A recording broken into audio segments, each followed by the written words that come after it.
Hello साथियों, स्वागत है आप सबका एक बार फिर से आपके अपने यूट्यूब चैनल एक्सीलेंस एकेडमी में।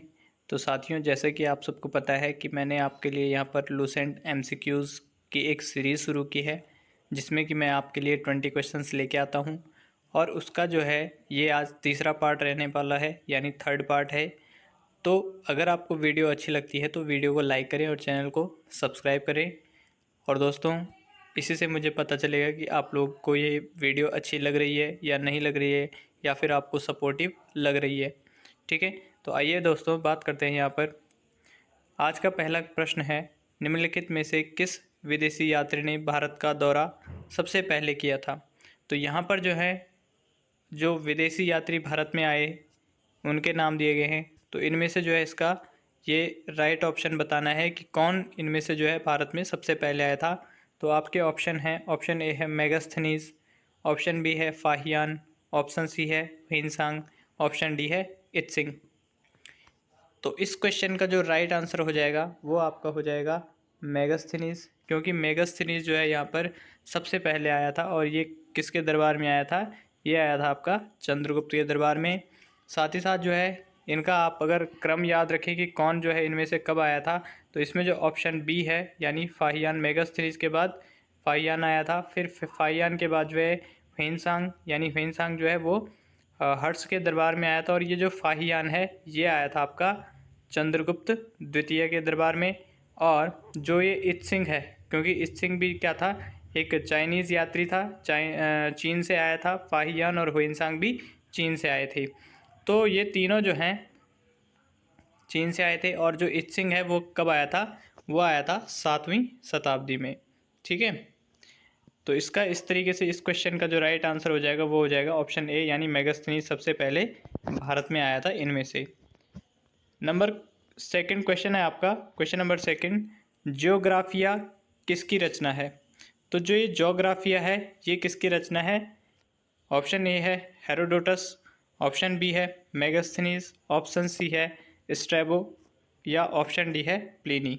तो इसका जो राइट आंसर हो जाएगा वो हो जाएगा ऑप्शन सी, यानी जो ये जियोग्राफिया है ये पुस्तक जो लिखी गई है ये लिखी गई है स्ट्रैबो के द्वारा।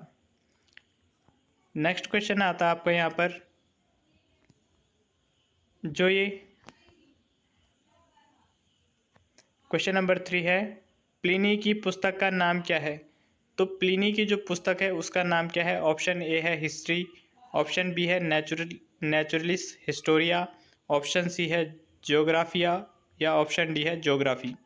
तो इसका जो राइट आंसर हो जाएगा यहाँ पर ये हो जाएगा नेचुरलिस हिस्टोरिया।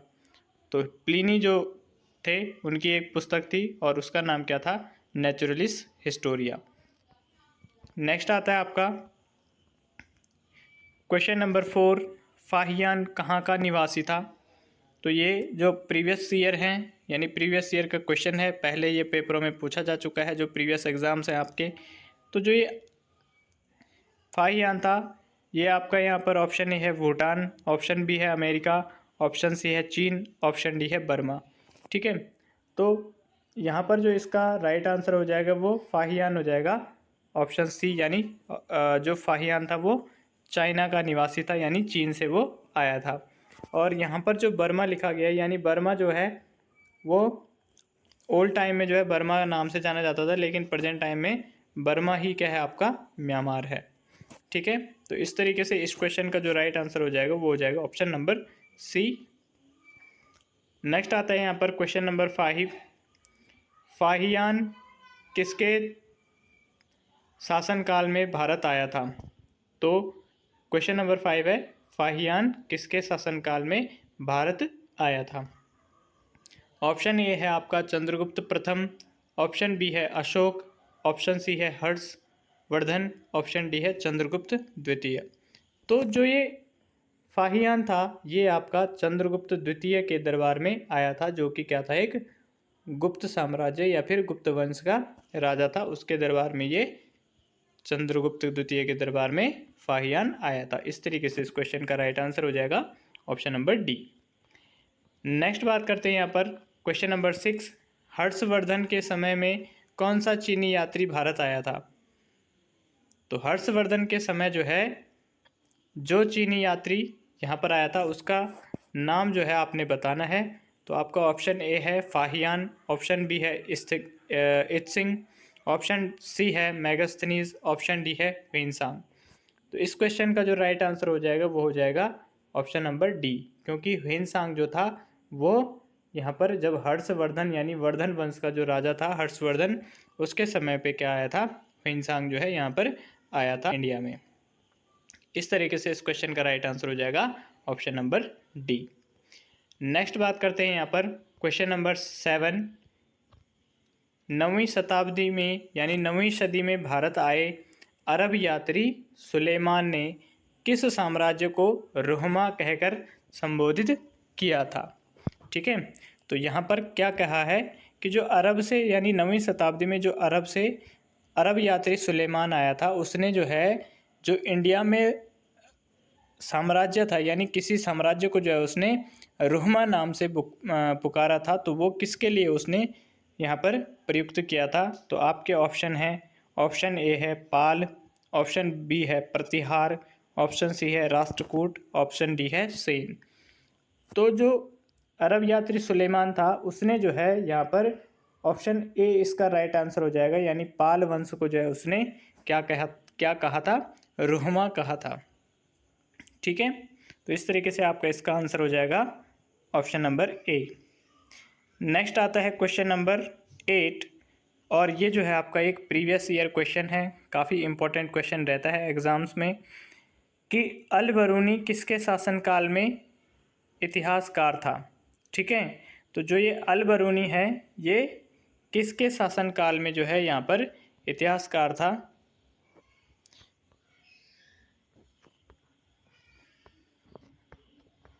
यानी जो ये अल बरूनी है ये किसके शासनकाल में इतिहासकार था, या फिर ये कह सकते हैं कि ये किसके शासनकाल में जो है यहाँ पर आया था। तो इसका जो राइट आंसर हो जाएगा ये हो जाएगा ऑप्शन नंबर ए, यानी ये आया था महमूद गजनवी के साथ। ठीक है, किसके साथ आया था, महमूद गजनवी के साथ। तो इसका राइट आंसर हो जाएगा ऑप्शन नंबर ए। नेक्स्ट आता है यहाँ पर जो आपका ये यात्री इब्न बतूता कहाँ से आया था। तो ये भी एक प्रीवियस ईयर क्वेश्चन है, और यहाँ पर आपके ऑप्शन दिए गए हैं मोरक्को, ऑप्शन बी है फारस, ऑप्शन सी है तुर्की, ऑप्शन डी है मध्य एशिया। तो इसका जो राइट आंसर हो जाएगा ये हो जाएगा आपका मोरक्को। ठीक है, तो जो इब्न बतूता था वो कहाँ से आया था, मोरक्को से जो है भारत में आया था। ठीक है, और ये भी क्या था, एक यात्री था, यानी कि यहाँ पर दूसरी जगह से यानी दूसरे देश से यहाँ पर आया था। नेक्स्ट आता है आपका क्वेश्चन नंबर 10। दक्षिण अफ्रीका की दक्षिण अफ्रीका का यात्री हो जाएगा ये यहाँ पर। तो दक्षिण अफ्रीका का यात्री इब्न बतूता किसके शासनकाल में भारत आया था। अब यहाँ पर पूछा गया है कि जो इब्न बतूता था वो किसके शासनकाल में यहाँ पर भारत में आया था। तो इसके लिए जो ऑप्शन है आपके, ऑप्शन ए है हुमायूं, ऑप्शन बी है अकबर, ऑप्शन सी है मोहम्मद बिन तुगलक, ऑप्शन डी है अलाउद्दीन खिलजी। तो इसका जो राइट आंसर हो जाएगा वो हो जाएगा आपका ऑप्शन नंबर सी, यानी मोहम्मद बिन तुगलक के दरबार में ये आया था। और मोहम्मद बिन तुगलक के द्वारा जो है, इसको आप याद रखेंगे एक्स्ट्रा फैक्ट के रूप में, इसको जो है क्या किया गया था, दिल्ली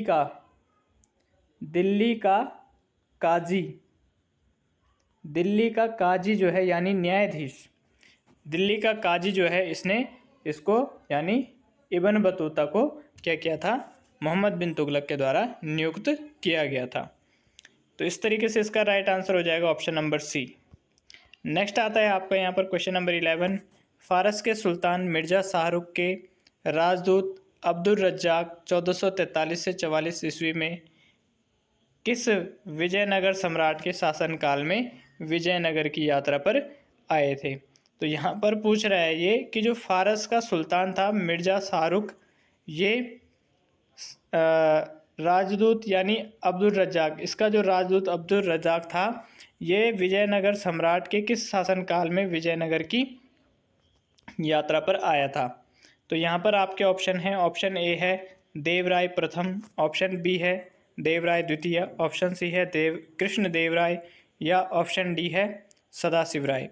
तो ये सारे जो थे, ये जो भी यहाँ पर नाम दिए गए हैं, ये सारे क्या थे, विजयनगर साम्राज्य के यहाँ पर सम्राट थे। और जो अब्दुल रज्जाक था वो जो आया था, वो आया था यहाँ पर, इसका राइट आंसर हो जाएगा ऑप्शन नंबर बी, यानी देवराय द्वितीय के दरबार में यहाँ पर आया था। ठीक है। और आप याद रखेंगे कि जो विजयनगर साम्राज्य है उसकी स्थापना जो है किसने करी थी, उसकी स्थापना करी थी, एक्स्ट्रा फैक्ट के रूप में याद रखेंगे कि उसकी स्थापना करी थी हरिहर और बुक्का, दो भाई थे, उनके द्वारा जो है इस विजयनगर साम्राज्य की स्थापना की गई थी। नेक्स्ट क्वेश्चन है यहाँ पर, भारतीय पुरातत्व सर्वेक्षण यानी आर्कोलॉजिकल सर्वे ऑफ इंडिया की स्थापना कब हुई थी? तो भारतीय तत्व सर्वेक्षण की स्थापना जो है कब हुई थी, इसके लिए आपके ऑप्शन हो जाएंगे, ऑप्शन ए है 1784, ऑप्शन बी है 1800, ऑप्शन सी है 1857, या ऑप्शन डी है 1861 यानी 1861। जो आपका ऑप्शन डी है, ऑप्शन ए है 1784, ऑप्शन बी है 1800, या फिर ऑप्शन सी है 1857। तो इस क्वेश्चन का जो राइट आंसर हो जाएगा वो हो जाएगा ऑप्शन नंबर डी, यानी भारतीय पुरातत्व सर्वेक्षण की स्थापना जो है 1861 में हुई थी। और उसके बाद जो है इसकी सबसे पहले जो है स्थापना कलकत्ता में हुई थी, और उसके बाद जो है इसका जो हेडक्वार्टर था वो देहरादून में स्थापित किया गया था। तो अगर आप देखते होंगे तो आज प्रेजेंट टाइम में जो है वो भारतीय पुरातत्व सर्वेक्षण यानी आर्कोलॉजिकल सर्वे ऑफ इंडिया का जो यहाँ पर क्या कह सकते हैं उसे मुख्यालय है, तो वो जो है देहरादून में स्थापित है।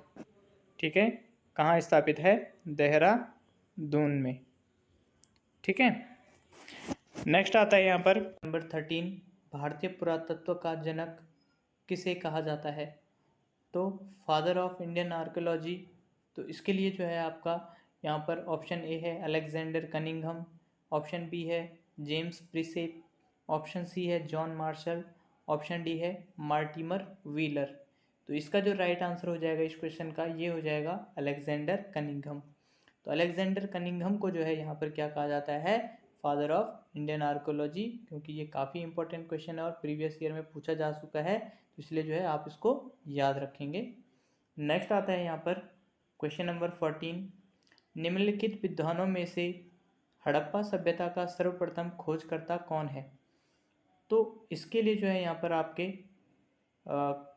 ऑप्शन हो जाएंगे, ऑप्शन ए है जॉन मार्शल, ऑप्शन डी है आर.डी. बनर्जी, ऑप्शन सी है अलेक्जेंडर कनिंघम, ऑप्शन डी है यहाँ पर, ऑप्शन सी है अलेक्जेंडर कनिंघम, ऑप्शन डी है दयाराम साहनी। तो ये भी है आपका एक प्रीवियस ईयर क्वेश्चन है, और इसका जो राइट आंसर हो जाएगा यहाँ पर, ये हो जाएगा ऑप्शन डी, यानी दयाराम साहनी। तो दयाराम साहनी जी द्वारा जो है, जो इंडिया के थे, एक आर्कियोलॉजिस्ट थे, इनके द्वारा जो है हड़प्पा सभ्यता की खोज सबसे पहले जो है 1921 में, ठीक है, इन्होंने जो है 1921 में क्या किया था? हड़प्पा सभ्यता की खोज इनके द्वारा की गई थी।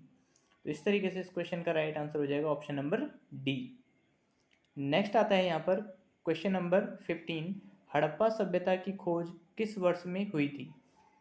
तो आपका ऑप्शन ए है 1901, ऑप्शन बी है 1921, ऑप्शन सी है 1935, या ऑप्शन डी है 1942। तो इस क्वेश्चन का जो राइट आंसर हो जाएगा वो हो जाएगा आपका यहाँ पर ऑप्शन नंबर बी। ये यहाँ पर गलत हो रखा है, इसका आंसर हो जाएगा right answer option number B, यानी हड़प्पा सभ्यता की खोज जो हुई थी आपकी, वो हुई थी 1921 में। नेक्स्ट आता है आपका क्वेश्चन नंबर 16, सिंधु घाटी सभ्यता की खोज निकालने में जिन दो भारतीयों का नाम जुड़ा है वह है? तो आपके ऑप्शन है यहाँ पर, ऑप्शन ए है दयाराम साहनी एवं राखलदास यानी आर.डी. बनर्जी, ऑप्शन बी है जॉन मार्शल एवं ईश्वरी प्रसाद, ऑप्शन सी है आशीर्वाद लाल एवं रंगनाथ राव, ऑप्शन डी है माधवराव स्वरूप वर्ष एवं वी राव। तो आपका जो इस क्वेश्चन का राइट आंसर हो जाएगा वो हो जाएगा ऑप्शन नंबर ए, यानी जो सिंधु घाटी सभ्यता खोज निकालने में जिन 2 भारतीयों का नाम जुड़ा है वह है ऑप्शन ए जो है इसका राइट आंसर हो जाएगा दयाराम साहनी और राखलदास बनर्जी, यानी जिनको जो है आर.डी. बनर्जी के नाम से भी जाना जाता था। इस तरीके से इस क्वेश्चन का राइट आंसर हो जाएगा यहाँ पर option number A. Next question है आपका क्वेश्चन नंबर 17। हड़प्पा एवं मोहनजोदड़ो की पुरातात्विक खुदाई के प्रभारी थे। तो जो हड़प्पा एवं मोहनजोदड़ो था वहाँ की जो पुरातात्विक खुदाई थी, यानी जो आर्कियोलॉजिकल सर्वे जो वहाँ पर किया जा रहा था, उसके जो प्रभारी थे, यानी जिनके ऊपर ये जिम्मा दिया गया था, जो वहाँ पर खोज हो रही थी, जो वहाँ पर सर्वे चल रहा था, उसकी जो जिम्मेदारी दी गई थी, यानी जो प्रभारी थे, उसके लिए जो राइट आंसर जो आपके ऑप्शन हो जाएंगे वो ऑप्शन ए है लॉर्ड मैकाले, ऑप्शन बी है जॉन मार्शल, ऑप्शन सी है लॉर्ड क्लाइव, ऑप्शन डी है जनरल टॉड। तो इसका जो राइट आंसर हो जाएगा वो हो जाएगा यहाँ पर ऑप्शन नंबर बी, यानी जॉन मार्शल। क्योंकि जब हड़प्पा सभ्यता की खोज हो रही थी तो जॉन मार्शल जो थे वो आर्कियोलॉजिकल सर्वे के, यानी जो आर्कियोलॉजिकल सर्वे ऑफ इंडिया था उसके क्या थे, ये महानिदेशक के रूप में वहाँ पर कार्य कर रहे थे। इसके लिए जो है ये उसके प्रभारी थे। है आपका क्वेश्चन नंबर 18। न्यूमिस्मैटिक्स। न्यूमिस्मैटिक्स क्या है? तो जो ये न्यूमिस्मैटिक्स है ये आपने बताना है कि ये क्या होता है। तो इसके लिए जो है आपका यहाँ पर ऑप्शन ए है प्राचीन पांडुलिपियों का अध्ययन, ऑप्शन बी है सिक्कों व धातुओं का अध्ययन, ऑप्शन सी है ताल पत्रों का अध्ययन, ऑप्शन डी है ताम्र पत्रों का अध्ययन। तो जो न्यूमिस्मैटिक्स होता है, यानी न्यूमिस्मैटिक्स होता है, ये क्या होता है, ये इसका जो राइट आंसर हो जाएगा ये हो जाएगा ऑप्शन नंबर बी, यानी सिक्कों व धातुओं का जो अध्ययन किया जाता है उसको कहते हैं न्यूमिस्मैटिक्स। ठीक है। नेक्स्ट आता है यहाँ पर क्वेश्चन नंबर 19। अशोक के शिलालेखों को पढ़ने वाला प्रथम अंग्रेज कौन था? तो आपने बताना है कि जो अशोक के जो शिलालेख थे उनको पढ़ने वाला जो प्रथम अंग्रेज था उसका नाम क्या था। तो आपके लिए यहाँ पर ऑप्शन है जो है वो है ऑप्शन ए है जॉन टावर, ऑप्शन बी है हैरी स्मिथ, ऑप्शन सी है चार्ल्स मेटाकॉफ, या ऑप्शन डी है जेम्स प्रिंसेस या प्रिसेप आएगा यहाँ पर। ये जेम्स प्रिंसेस नहीं होगा, ये जेम्स प्रिसेप हो जाएगा यहाँ पर। तो इसको जो सबसे पहले पढ़ा था, यानी अशोक के जो शिलालेख थे इनको जो सबसे पहले पढ़ा था ये पढ़ा था जेम्स प्रिसेप ने। तो इसका जो क्वेश्चन नंबर 19 है इसका राइट ऑप्शन हो जाएगा ऑप्शन नंबर डी। और एक और यहाँ पर आप एक्स्ट्रा फैक्ट याद रखेंगे, जो चार्ल्स मेटाकॉफ है, यानी चार्ल्स मेटाकॉफ को क्या कहा जाता है, भारतीय प्रेस का मुक्तिदाता इसको कहा जाता है। नेक्स्ट आता है और आज का यहाँ पर जो लास्ट क्वेश्चन है ये है अशोक के अधिकांश, क्वेश्चन नंबर 20 है अशोक के अधिकांश अभिलेख किस भाषा और लिपि में हैं। तो इसके लिए जो आपके यहाँ पर ऑप्शन हो जाएंगे, ऑप्शन ए है प्राकृत भाषा ब्राह्मी लिपि, ऑप्शन बी है संस्कृत भाषा ब्राह्मी लिपि, ऑप्शन सी है पाली भाषा ब्राह्मी लिपि, या ऑप्शन डी है हिंदी भाषा और ब्राह्मी लिपि। तो इसका जो राइट आंसर हो जाएगा ये हो जाएगा ऑप्शन नंबर ए, यानी जो अशोक के द्वारा जो उसके अभिलेख थे, यानी अभिलेख जो थे उसके, उसमें जो उसने भाषा और लिपि का जो प्रयोग किया था वो था प्राकृत भाषा और ब्राह्मी लिपि का। तो आई होप दोस्तों कि आप लोगों को वीडियो अच्छी लगी होगी। अगर आपको वीडियो पसंद आई है तो वीडियो को लाइक करें, चैनल को सब्सक्राइब करें, साथ ही साथ पढ़ते रहें, अपना ध्यान रखें। धन्यवाद दोस्तों।